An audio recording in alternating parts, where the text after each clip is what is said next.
In September 2024, an FBI file was unsealed in New Orleans. Its pages contained a revelation so dark it shook even seasoned investigators. For decades, a police detective acted as a fixer, protecting a killer priest. The church gave him cover. The police gave him power.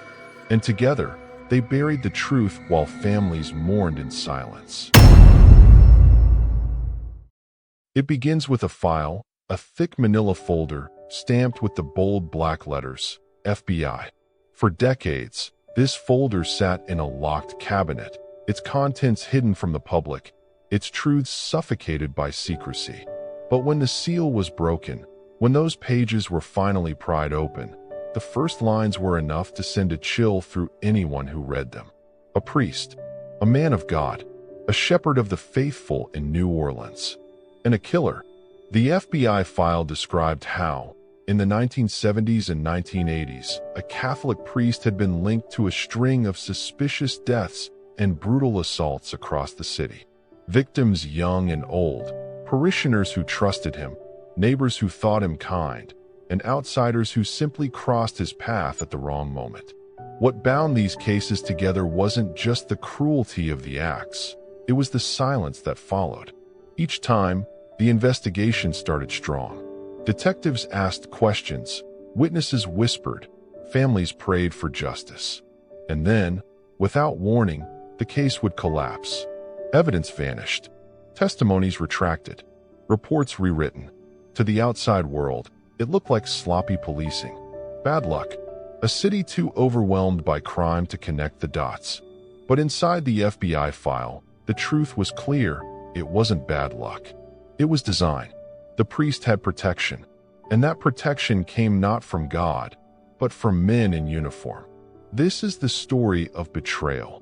The betrayal of a community by its church, the betrayal of a city by its police, and the betrayal of countless families whose cries for justice were drowned out by corruption. It is the story of a killer priest, a corrupt detective, and two institutions that placed reputation above human life. But before we reveal the man who orchestrated this cover-up, the detective who became the fixer, we must first walk back to the beginning, to the first crime scene, to the night New Orleans first realized that something was terribly wrong inside its sacred walls. It was the summer of 1975. The heat clung to the streets like a curse, the smell of sweat and swamp air seeping through every shotgun house and corner store. In a neighborhood just blocks from a bustling parish, a young altar boy named Michael, only 12 years old, failed to return home after evening practice. His parents searched the block, asking neighbors if they'd seen him. Most shook their heads. One woman recalled seeing Michael walking near the church rectory, baseball cap in hand, whistling softly. By morning, his body was found behind the parish school, strangled, his hands folded, as if mocked into prayer. The community was shaken. New Orleans was no stranger to violence. But this was different. This was a child tied to the church. The police responded quickly. Detectives canvassed the area, questioned priests, nuns, and parishioners. Whispers began to spread that one priest, in particular, had been the last to see Michael alive. Parishioners described him as odd, stern, even cruel when no one was looking. For a moment, it seemed like justice might be possible. But then, something changed. The investigation slowed. Detectives who had been pressing hard stopped showing up at the family's home. Witness statements were quietly retracted or declared unreliable. And within months, the case went cold. No arrest, no trial, no justice. Michael's family was left with only grief and the chilling suspicion that someone, somewhere, had decided their son's life was less important than the church's reputation. And they were right. But Michael would not be the only one. The years that followed Michael's death revealed a disturbing pattern. In 1979, a young woman named Teresa was found in an abandoned lot just a mile from another parish where the same priest had recently been reassigned. She had been strangled, her rosary beads tangled in her hands. Neighbors later told police they had seen the priest walking near the lot the night before. But by the time detectives wrote up their report, those statements were gone. The official record read, "No credible witnesses." In 1981, a boy named Samuel vanished on his way to Sunday catechism. His body was discovered in the Mississippi River 3 days later. Though the coroner initially ruled the cause of death as drowning, a private examiner hired by Samuel's family found evidence of blunt force trauma to the skull. When the family pressed the police, they were told the case was closed.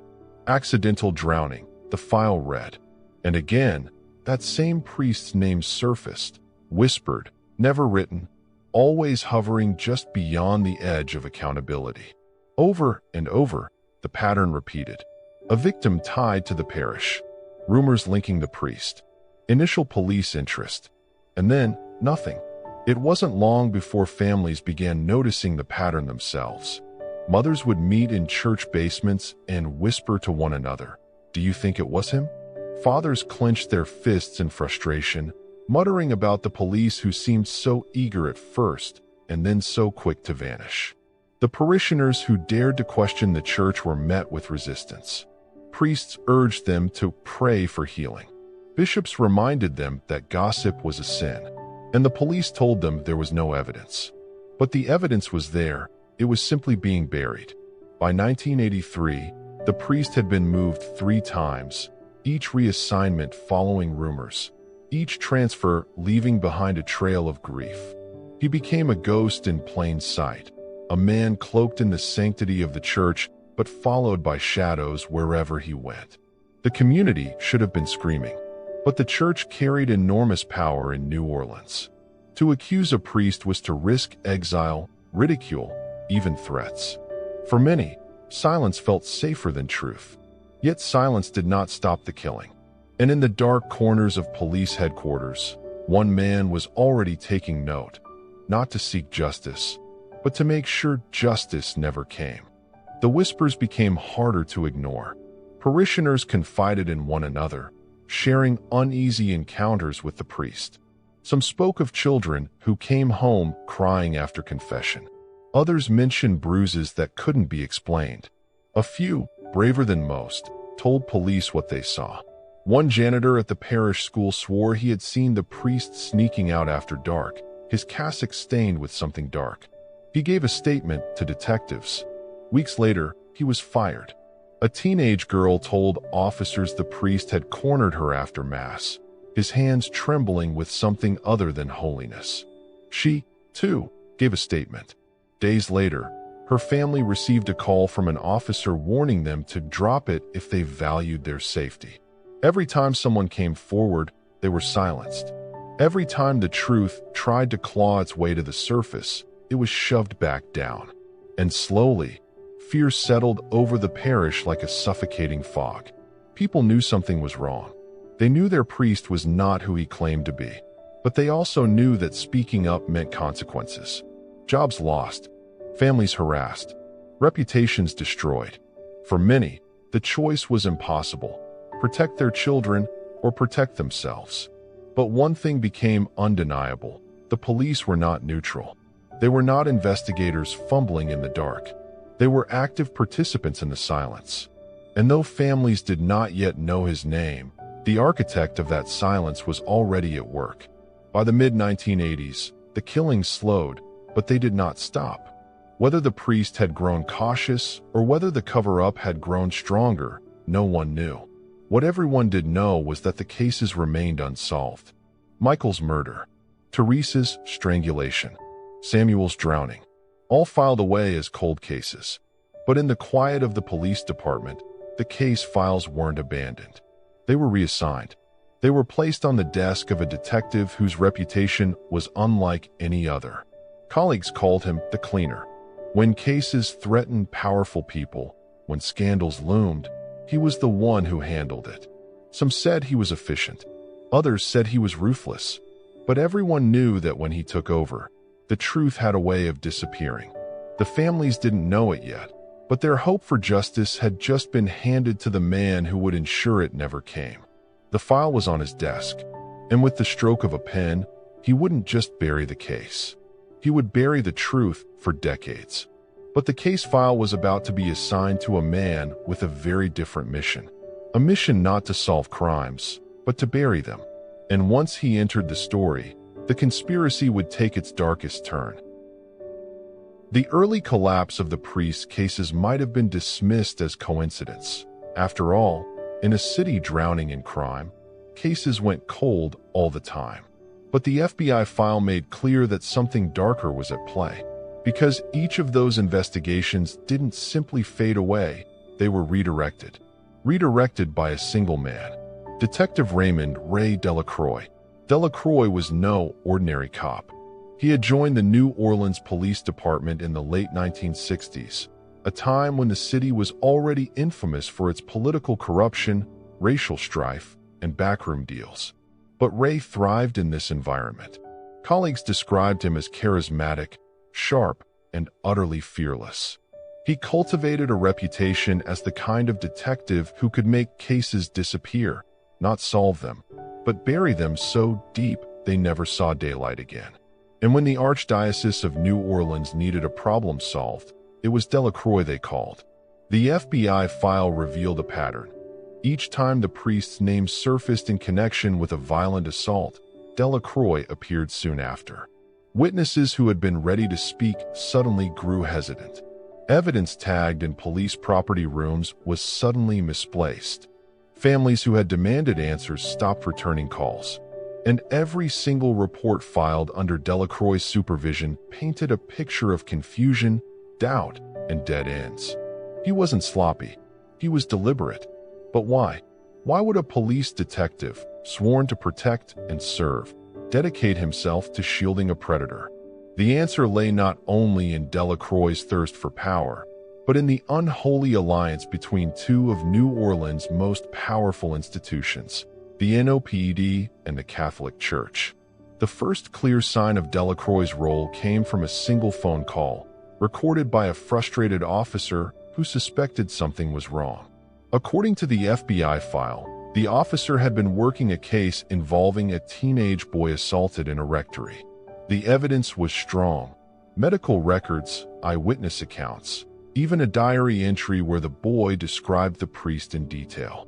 It was enough to move forward.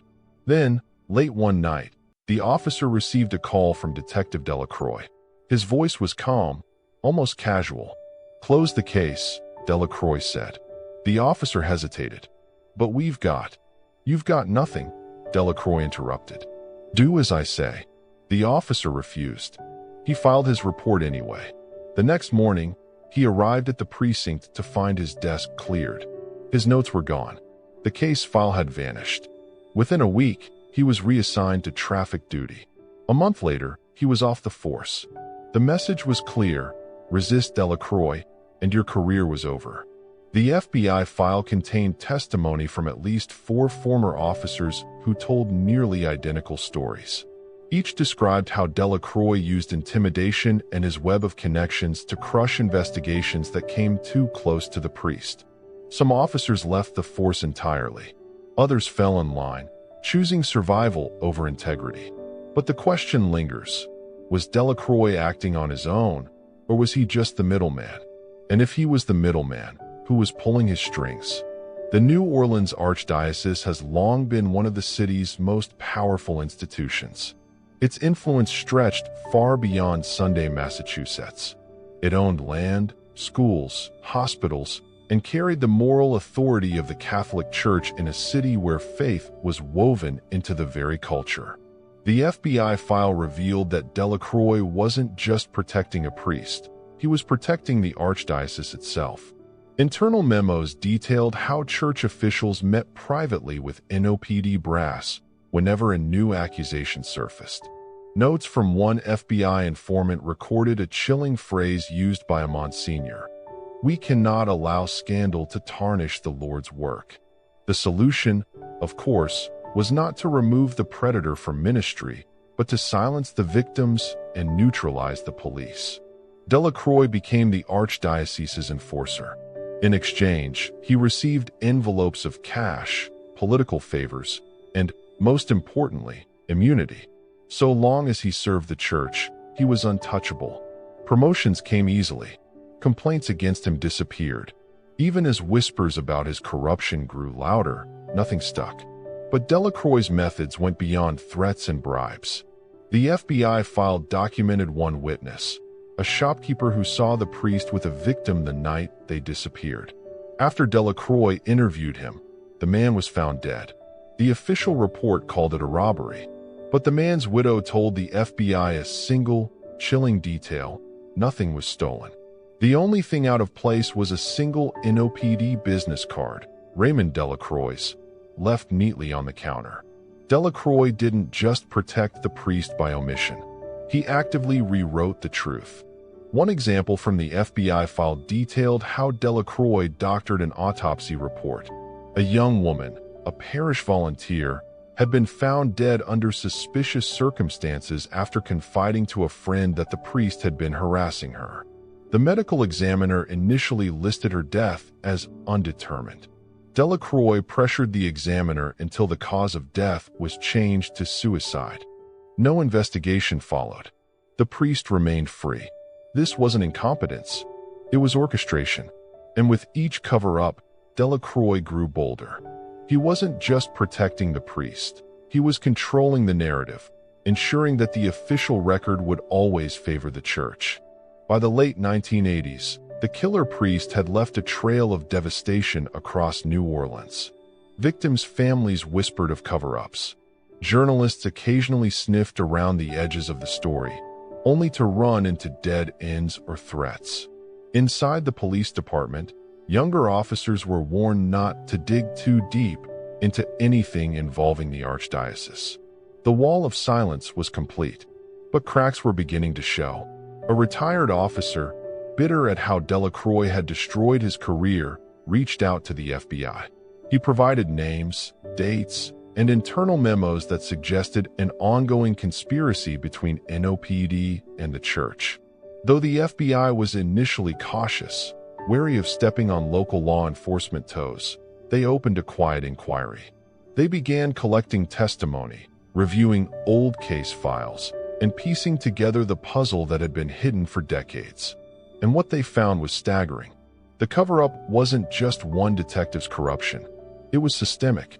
The NOPD hierarchy, the Archdiocese leadership, even city politicians, all were complicit, all invested in maintaining the illusion of order and morality while sacrificing the truth.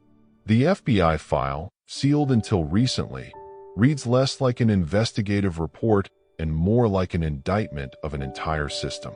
Page after page documented how power had been weaponized against the vulnerable, how justice had been traded for silence, how Delacroix had become the fixer who ensured no scandal ever touched the church or the department. But the truth has a way of resurfacing, and as one agent wrote in the margin of a memo, the detective's notes are the key. If anyone ever finds them, the whole thing unravels. Those notes were eventually uncovered, and when they were, they revealed just how deep the betrayal ran. For decades, it was only rumor. Whispers passed between retired cops, half-remembered notes tucked in dusty boxes, gossip traded in hushed voices at church functions. Everyone knew something had happened. Everyone knew cases involving the priest had a strange way of vanishing, but no one could prove it, not until the file was unsealed. In 2023, after relentless pressure from survivors, journalists, and advocacy groups, a federal judge ordered the release of an FBI dossier compiled in the late 1980s and early 1990s. When reporters finally laid eyes on the pages, what they found wasn't just confirmation, it was revelation. The file was meticulous. Hundreds of pages of interviews, internal police documents, memos between FBI agents, and scribbled notes in the margins. At its heart was a single, terrifying conclusion. The New Orleans Police Department had colluded with the Catholic Archdiocese to protect a murderous priest. And the man who executed the cover-up was Detective Raymond Delacroix. One memo, dated 1989, contained a line so chilling it became the headline of nearly every article written after the unsealing. Delacroix is not investigating these crimes. He is managing them. The memo outlined how Delacroix had systematically dismantled every credible case against the priest, often within days of new allegations surfacing. He had intimidated victims' families, bribed or threatened witnesses, and in one instance, personally delivered an envelope of money to a mother whose teenage son had been assaulted. She took the money, and she never spoke publicly again. But the most damning evidence was a set of Delacroix's own handwritten notes, seized by an FBI informant. In jagged cursive, he had outlined a step-by-step process for what to do when new allegations surfaced. Identify the victim, assess family vulnerability, approach with warning or offer, neutralize evidence, report case as inconclusive, cold, clinical, systematic. This wasn't a detective doing damage control. This was a man who had made covering up for a predator into a professional craft. When the file became public, the reaction was immediate. Outrage spilled across New Orleans. Headlines screamed of betrayal. Survivors who had been dismissed for decades finally had proof that the system had been stacked against them from the start. And yet, for all the shock, one question echoed louder than the rest. Why now? Why, after all these years, was the truth only being acknowledged? The answer was as bitter as the file itself, because institutions only reveal what they're forced to, and even then, only in fragments. The unsealing of the file reignited a fight that had never truly ended. For the victims' families, this was not just evidence. It was vindication. They had been told for years, by police, by priests, even by neighbors, that they were mistaken, that they were exaggerating, that they should keep quiet for the good of the church, for the good of the city. Now, they had proof that the silence had been manufactured. One mother, whose son had been found dead in 1979, spoke to reporters with shaking hands. For years, they told me he took his own life, she said. But I always knew. My boy was terrified of that priest. He told me he thought he was being followed. And now I know, the police knew too. They knew, and they let him die. Another survivor, now in his 50s, described how Delacroix had visited his house when he was a teenager. The detective, dressed in plain clothes, had sat at the kitchen table with his parents.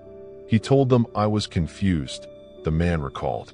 He told them I was making things up, that it would destroy the family's reputation. Then he looked at me and said, "If you talk, you'll regret it." I never forgot his face. For years, survivors had struggled to find lawyers willing to take their cases. Statutes of limitation, the power of the church, and the absence of hard evidence made legal action nearly impossible. But with the FBI file in hand, new doors opened. Civil suits were filed not just against the Archdiocese, but against the city itself, accusing the police department of participating in a criminal conspiracy to obstruct justice. These lawsuits didn't just seek money. They sought acknowledgement.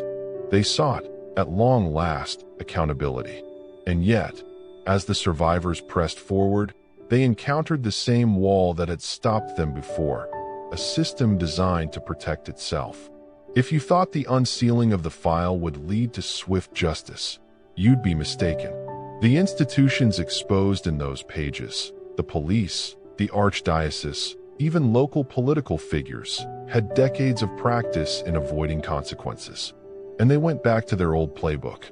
The NOPD issued a carefully worded statement. The department takes any allegations of misconduct seriously. These events, if true, occurred decades ago and do not reflect the values of the modern NOPD. Notably absent were words like apology or responsibility. The department distanced itself, as if the badge itself had changed meaning since the 1970s. The Archdiocese, meanwhile, expressed sorrow for the victims but denied knowledge of any conspiracy. They claimed Delacroix was a rogue actor, and that any payments made to families were meant as charitable assistance. They urged the public not to judge the church for the sins of individuals. But the FBI file told a different story, one of meetings, memos, and coordinated efforts that stretched far beyond one detective. Even in court, the resistance was clear. Attorneys for the Archdiocese argued that the FBI file was inconclusive and not admissible as direct evidence. The city's lawyers claimed Delacroix had acted without authorization and that the department could not be held responsible for his misconduct. It was the same strategy of deflection and denial, dressed up in legal jargon. But the survivors and their advocates pushed back. They held press conferences, telling their stories with raw emotion. They flooded city council meetings, demanding that elected officials confront the truth. They marched through the streets of New Orleans carrying signs that read, "Justice delayed is justice denied." And the church knew. The police knew. And slowly, the wall began to crack. Journalists uncovered more evidence, including financial records showing payments from Archdiocese accounts to shell companies connected to Delacroix. Former officers came forward, emboldened by the release of the file, admitting they had been pressured or threatened into silence. And one retired FBI agent, speaking publicly for the first time, confirmed what the file had hinted. We knew. We knew Delacroix was running interference. But every time we tried to move forward, we hit political roadblocks. The pressure was enormous. The resistance was fierce. But the truth was stronger. In the end, the unsealed FBI file did more than expose a conspiracy. It forced New Orleans and the country to confront an unbearable truth. Two of the most trusted institutions in American life had conspired not to protect the innocent, but to shield the guilty. Detective Raymond Delacroix was the fixer, the man who turned police power into a weapon for silence.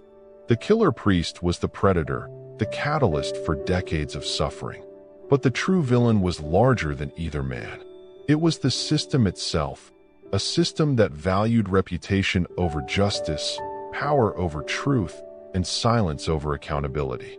For the survivors, the fight continues. Lawsuits crawl through the courts.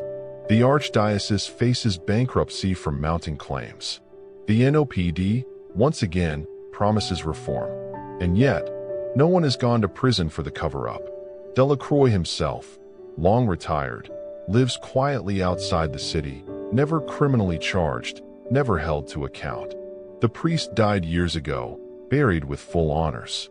This is the final, unbearable betrayal, that even when the truth is laid bare, power protects itself. And yet, stories like this matter, because without them, the silence wins. Without them, institutions continue to operate in the shadows. Without them, the next Delacroix, the next predator in a collar or a badge, will know they can act with impunity. So we ask you, who is more guilty? The man who committed the crimes, or the man who used his badge to bury them? The priest who killed, or the detective who made sure no one ever faced justice? Or is the greater guilt on the institutions that enabled them both? The FBI file is not just history. It is a warning, a reminder that corruption thrives when we look away, that betrayal festers when we trust blindly, and that justice is only possible when we demand it. The killer clergy cover-up is not just a New Orleans story. It is a story about power, about how easily systems designed to protect can be twisted to destroy. It is about how corruption doesn't always look like a bribe in the dark. Sometimes, it looks like a detective in a crisp suit, a priest at the altar, a smiling official promising everything is under control. But as the survivors have shown, silence can be broken. Truth can be uncovered, and betrayal, once exposed, loses its power. This is the mission of Innocence Uncovered, to expose the corrupt officials who weaponize our trust. The detective who buried the truth is just one face of a much larger system. And this system is still at work. To see how this same blueprint of corruption is being used right now, watch our next expose, the software that sent hundreds to prison. Subscribe now. Share this story, because the truth won't uncover itself.